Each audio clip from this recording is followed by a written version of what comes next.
A transcendentalidade da doutrina do amanhecer. Trino Triada Tomarã. Palestra no primeiro seminário dos Templos do Amanhecer de Minas Gerais e Ipatinga, 15 de agosto de 98.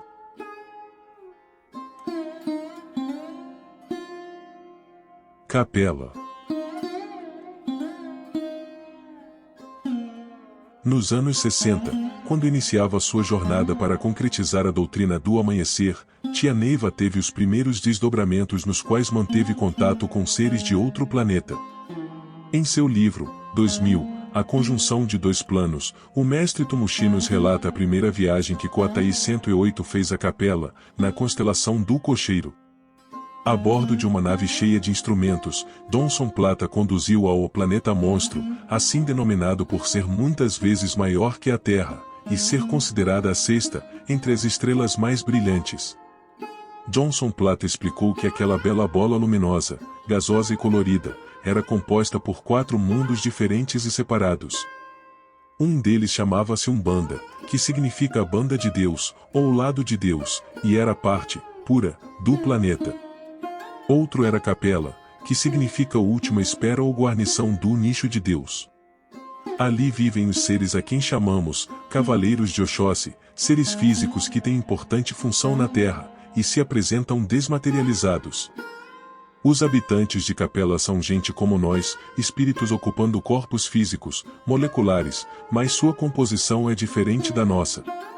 Capelinos trabalham junto a nós, muitos encarnados na Terra, humanos como nós, outros no plano etérico, como nossos mentores ou guias espirituais.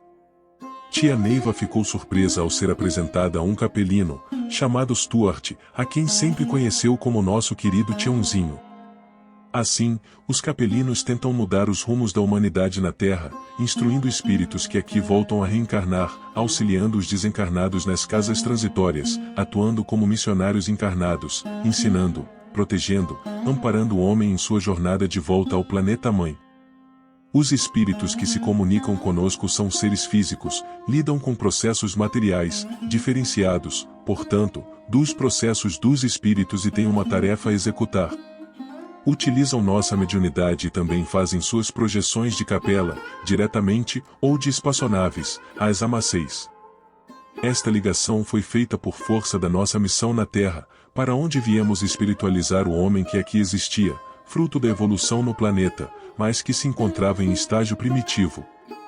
Essa missão foi a oportunidade que os grandes espíritos nos concederam para buscar a harmonia que nos faltava para poder continuar nossas vidas em Capela. Na verdade, esta missão tinha, como objetivo primordial, estabelecer as bases do sistema crístico neste planeta, obra que seria desencadeada com a chegada, à Terra, do divino e amado Mestre Jesus.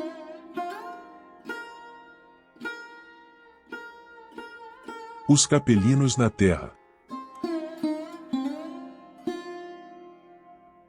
Há cerca de 30.000 anos antes de Cristo, chegou à Terra um grupo de espíritos missionários com corpos diferentes dos nossos, com estatura entre 3 e 4 metros, tendo uma fisiologia que os tornava quase indestrutíveis na Terra. Originários de Capela, estavam plenos de Deus e da eternidade, pois sua constituição era de pura luz e sua individualidade era conhecida apenas de Deus e dos grandes mestres. Para poderem cumprir sua missão, passaram a habitar corpos densos, e para operá-los, tiveram necessidade de criar corpos intermediários, as almas. Até então vivendo sem cuidados pessoais, começaram sua odisseia individual neste planeta, em que o meio físico já estava sedimentado, porém sujeito às variações de busca de equilíbrio em sua órbita ao redor do Sol. Da nebulosa inicial já se haviam passado bilhões de anos, e a energia telúrica, concentrada na perosfera, emitia poderosos feixes magnéticos e ondas de força que iam plasmando mares e terras, elevando montanhas, formando vales, distribuindo as águas e formando sistemas atmosféricos onde proliferavam as formas de vida vegetal e animal. Os capelinos vieram em chalanas, desembarcando em 7 pontos do nosso planeta e nos Himalaias, região atual do Tibete, na Mesopotâmia, atual Iraque, nos Hiperbóreos, atual região ártica, incluindo a Groenlândia e o Alasca, na Atlântida, atualmente submersa pelo Oceano Atlântico, na Egeia, civilização que foi submersa na região do Mar Mediterrâneo, dando origem às ilhas gregas do Mar Egeu, no Planalto Central Africano entre o Lago Vitória e nascentes do Rio Congo, no Zimbábue, e, na Cordilheira dos Andes, na faixa oriental da América do Sul, atuais Peru, Bolívia e Colômbia. Trazendo uma alma singela, obedecendo às normas espirituais e sabendo utilizar as forças cósmicas, especialmente as do Sol e as da Lua, os capelinos foram padronizando a exploração das energias vitais com vistas à energização da Terra, enquanto utilizavam energias das usinas solares contrabalançadas pelas geradas por usinas lunares.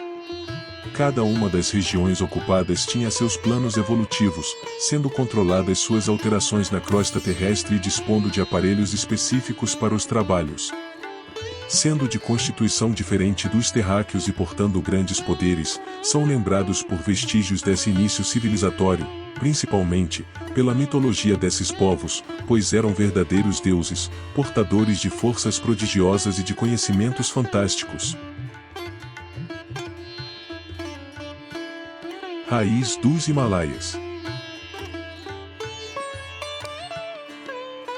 Buda. Expandindo-se pelos povos mongóis, chineses, japoneses e hindus, esta raiz começa a ser conhecida a partir do século VI a.C., quando nasceu o príncipe Siddhartha Gautama, 566 a 486 a.C., filho do rei Suddhodana e da rainha Mayadevi, que morreu no parto, no reino de Kapilavastu, região do Nepal, nos Himalaias. Chocado com a morte da esposa, o rei decidiu manter seu filho longe da maldade do mundo e o criou confinado no imenso palácio, sob a orientação de um tio, direcionando sua educação para a sucessão real, treinando-o no manejo das armas e práticas de combate, encarregando o sábio Visvamitra de sua educação moral e espiritual. Completados seus 16 anos, Siddhartha se casou com Yasodhara, tendo um filho, Rahula. Um dia, já com 29 anos e cansado de ser prisioneiro de seu pai, Siddhartha se disfarçou de mercador, e acompanhado por um fiel servo, escapou do palácio e foi conhecer o mundo exterior, ficando profundamente chocado com a miséria que viu, com as doenças e pobreza do povo. Desiludido com o pai, que lhe afirmara, sempre, que só havia alegria e felicidade em seu reino, abandonou o palácio, a família e o poder, obcecado pela ideia de descobrir as origens da dor e da morte, e se juntou a um grupo de brahmanes, trajando apenas uma túnica amarela e levando uma tigela para recolher parcos alimentos recebidos como esmola. Inquieto e insatisfeito, pois não conseguia obter o aprendizado que desejava, tornou-se discípulo de Arada Kanlama e Udrasha Ramaputra, famosos mestres, mas um dia, sentindo a fragilidade das explicações dos brahmanes, foi meditar sob os ramos de uma figueira sagrada, e Bodh, e no alto do Monte Gaia. Mergulhado em profundo êxtase, enfrentou e resistiu a perigosas tentações. Obtendo triplo conhecimento da memória de vidas passadas, nascimento e morte dos seres, e a destruição em si mesmo dos desejos que causam as reencarnações sucessivas nesta terra, recebendo instruções de espíritos superiores e a denominação de Buda, e o iluminado, de ou Tathagata, e o que alcançou a meta, e tendo a certeza de que seria aquela sua última encarnação neste plano. Em Rishipatana, num pequeno círculo de 5 ascetas que se reuniram no Mragadava, perto de Varanasi, começou sua pregação que iria durar 55 anos, baseada na ideia de que a ignorância era a causa de toda a aflição do homem. Com base na compilação dos trabalhos de Buda e Dharma, seu caminho, Vinaya, sua disciplina, e Sutra, seus sermões, foi composto o Tripitaka, destacando-se o sermão da boa lei que ensinava, 6 séculos antes de Cristo, ideias e princípios que seriam pregados por Jesus em seu Sermão da Montanha. As 10 perfeições búdicas são a dádiva, o dever, a renúncia, o discernimento, a coragem, a paciência, a verdade, a resolução, o carinho e a serenidade. Pela evolução espiritual o homem alcançaria o nirvana e identificação com Deus, um ser incognoscível, acima da compreensão humana. Quando Buda desencarnou, em Kusinagava, deixou a doutrina bem estruturada, com base em ensinamentos sobre uma conduta reta e honrada, devendo seus seguidores serem moderados nas paixões e na bebida, evitarem negociar escravos, armas, bebidas e venenos, e manterem atitudes positivas, sempre com amor, honestidade, bondade e caridade. Foi muito difundida no Oriente, sendo a religião adotada na China, no Tibete, no Ceilão, na Birmânia e no Japão. No século V a.C. o budismo se espalhou pela Índia. Uma derivação do budismo aconteceu no século II a.C., quando surgiu o Theravada ou Hinayana e o pequeno veículo, mantendo os ensinamentos de Buda, prevalecendo no Ceilão, no Sião, na Indochina e em Burma. Pelo Hinayana, as coisas materiais são sem valor algum, e, com base no Zen e Dhyana, e que é a meditação, o homem se liberta do mundo físico. O budismo se concentrava nos mosteiros, e com as guerras e destruições naquelas regiões, os mosteiros foram destruídos em grande número, bem como desapareceram os reis e classes ricas que os mantinham. Por sua própria natureza, os budistas eram contra a violência e cederam suas terras e mosteiros aos invasores, migrando para regiões vizinhas e mesclando-se com outros povos, especialmente na Índia, onde se tornaram minoria. Mas a linha que manteve o veio energético, desde suas origens nos Himalaias, foi a Mahayana, budista com influência hinduísta, com rituais pomposos, distribuída pelo Tibete, Mongólia, Nepal, China, Coreia e Japão. Neste último, introduzido no século XI, foi unificar diversas tribos feudais, sendo substituído, no século XVII pelo Shintoísmo. No século XII, após numerosas disputas, a seita da virtude Ogeluka, com seus mantos amarelos, passou a dominar a região tibetana, tendo implantado formas ascéticas e místicas adaptadas da Índia, na linha Vijnanavada, e surgiu o lamaísmo, tendo como líder o Dalai Lama.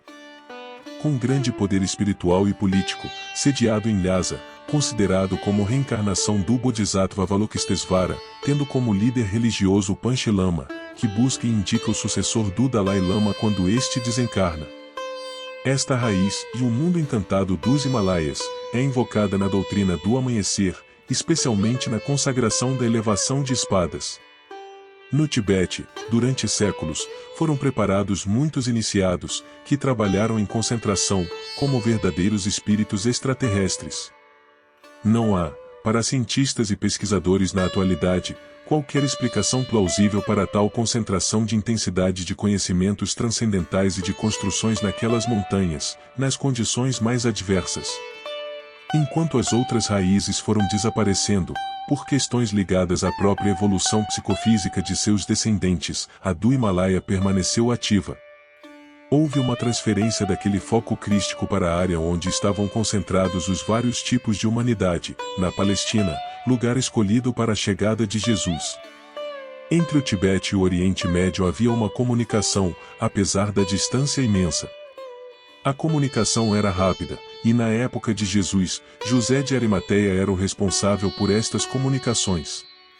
Inclusive, Maria e José visitavam Jesus, no Tibete. O povo tibetano atuava sobre as pessoas que estavam com Jesus, da mesma forma que hoje, entidades atuam sobre nós. Os lamas tibetanos prepararam toda a infraestrutura para a chegada de Jesus. Os lamas projetavam sobre os apóstolos e eram aqueles que falavam através destes.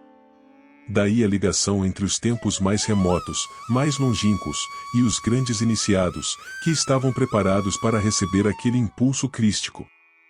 Aí vemos que Jesus foi parte do sistema. O sistema, como um todo, é o Verbo Divino, e sempre existiu em todos os tempos. Do Tibete, aquela força poderosa se projetou na Palestina, e continua viva e atuante, até hoje, se manifestando nos diversos trabalhos do Vale do Amanhecer. A partir do século XI, quando os mongóis dominaram o Tibete, houve 5 derivações do budismo, todas com o mesmo preceito básico, Nyingma Sanxian, com ensinamentos do hindu Padmasambhava. No século VIII, procurou os Sutras de Buda, que haviam sido escondidos para enfraquecer o budismo, e seus monges usavam chapéus vermelhos, o que lhes valeu o nome de seita vermelha, ou Gatanga, voltada para ensinamentos ligados ao tantrismo, preconizava o budismo, a partir de 1056 até o século XV, quando seus mosteiros se incorporaram à seita Gelugpa, Esquia, Terra Branca, e fundada em 1703, seus mosteiros são pintados com tiras vermelhas, brancas e pretas, símbolos respectivos da sabedoria de Buda, da deusa da compaixão e a mão adamantina de Buda. Por isso é conhecida como a seita das tiras. Kagyu, e famosa pela filosofia da mente e meditação, foi fundada no século XI pelo mestre tibetano Marpa, que passou 20 anos estudando o indianismo, que pregou que os princípios tântricos fossem passados oralmente de geração em geração. Essa linha se desenvolveu a partir da linhagem dos Karmapas e é chamada, também, Karma Kagyu ou Geluka, e fundada em 1409, liderada por Jetson Kapa, reuniu os 6 maiores mosteiros na obediência aos mandamentos de Buda, com a instituição do Dalai Lama. Confúcio.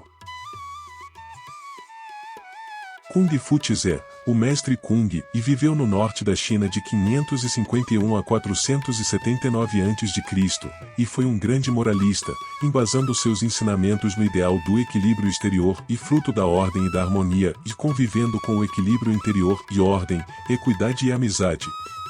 Na doutrina do justo meio, e Shun Yun, ensina o equilíbrio nas relações interpessoais, de superiores com inferiores, demonstrando que somente pelo justo meio se alcança o caminho certo. No conceito do homem perfeito, Gen, estabelece os princípios do eu social, em que se busca a própria perfeição e o aperfeiçoamento dos outros. Aquele que é sábio tem um amor incondicional e é imparcial, é sociável e apartidário, exalta os outros e é humilde. A moralidade seria a expressão máxima da virtude, e que estaria ligando o ser humano aos planos superiores. Não era a origem familiar que dava o destaque ao indivíduo, mas, sim, a sua virtude, seus valores pessoais. A sociedade nascia com a cultura e culminava com a paz de seus componentes. O imperador era o chefe supremo, representante do céu, e o bom governo do povo está em razão do céu, pois a virtude do soberano e a influência sobrenatural, que procede de seu cargo celeste, é o que faz boa ou má a conduta do povo. Confúcio não criou uma religião, mas, sim, uma filosofia social, pela qual prestigiou e evoluiu o budismo chinês.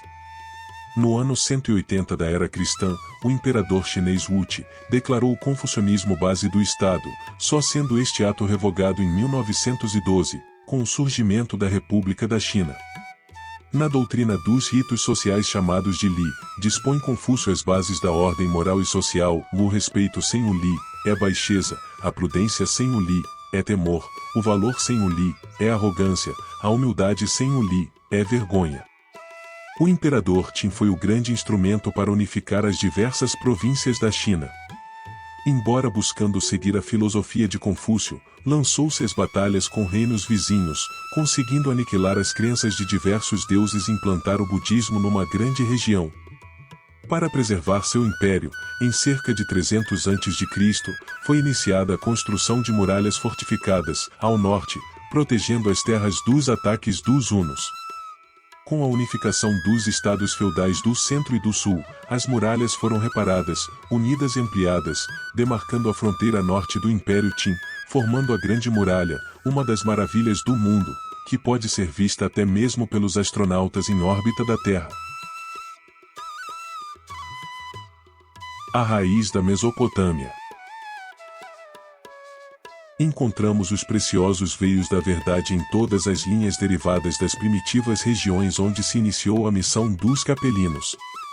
A Mesopotâmia era composta por 2 regiões, da Suméria, no delta do Golfo Pérsico, com núcleos sociais de Eridu, Lagak, Larsa, Surupa, Uma, Uri-Uruk e a Semita, compreendendo a Mesopotâmia propriamente dita, entre os rios Tigre e Eufrates, onde surgiram as cidades de Babilônia, Borsippa, Quissipar, e a Serrana, ao norte, onde surgiram as cidades de Assur e Nínive. Da região da Mesopotâmia, os capelinos se expandiram, já tendo formado a raça ariana, de pele branca, indo para o ocidente, penetrando na Europa, chegando até a Normandia e a península da Itália, mesclando-se ao norte com os povos caucasianos e com os celtas, fazendo o cruzamento das linhas dos hiperbóreos com os arianos. Expandindo-se para o Oriente, conduzidos por Rama e um jovem sacerdote, espírito missionário que obteve imenso prestígio e respeito ao debelar mortal epidemia que acometera seu povo, invadiram, inicialmente, a Índia, num período de 2000 a 1200 AC, influenciando os povos remanescentes da região e dando forma ao hinduísmo ou brahmanismo.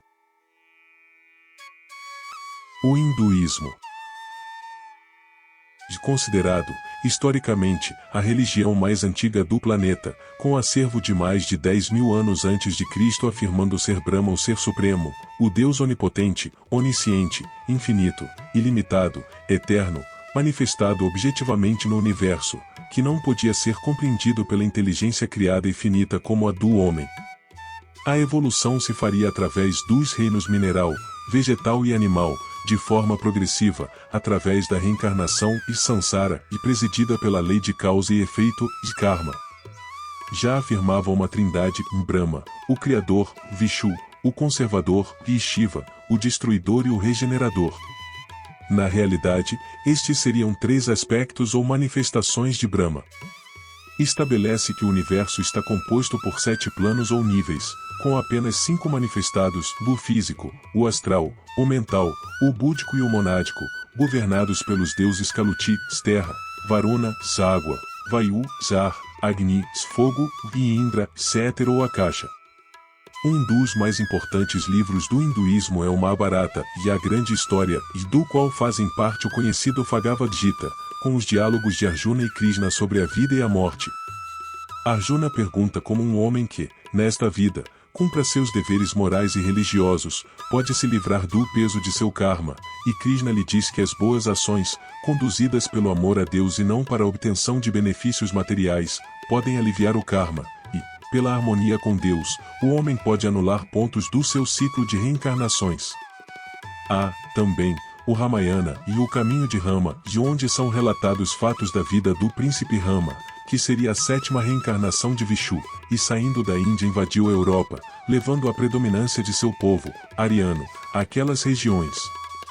Na lei do adjunto, em 23 de julho de 78, Tia Neiva puxou estas raízes, formadoras da corrente indiana do espaço, esclarecendo que adjunto Koatai 108 Arjuna Rama significa multiplicação divina, fazendo a união das linhas de Arjuna e de Rama. O rasa é o mesmo que solitário, o adjunto sem povo.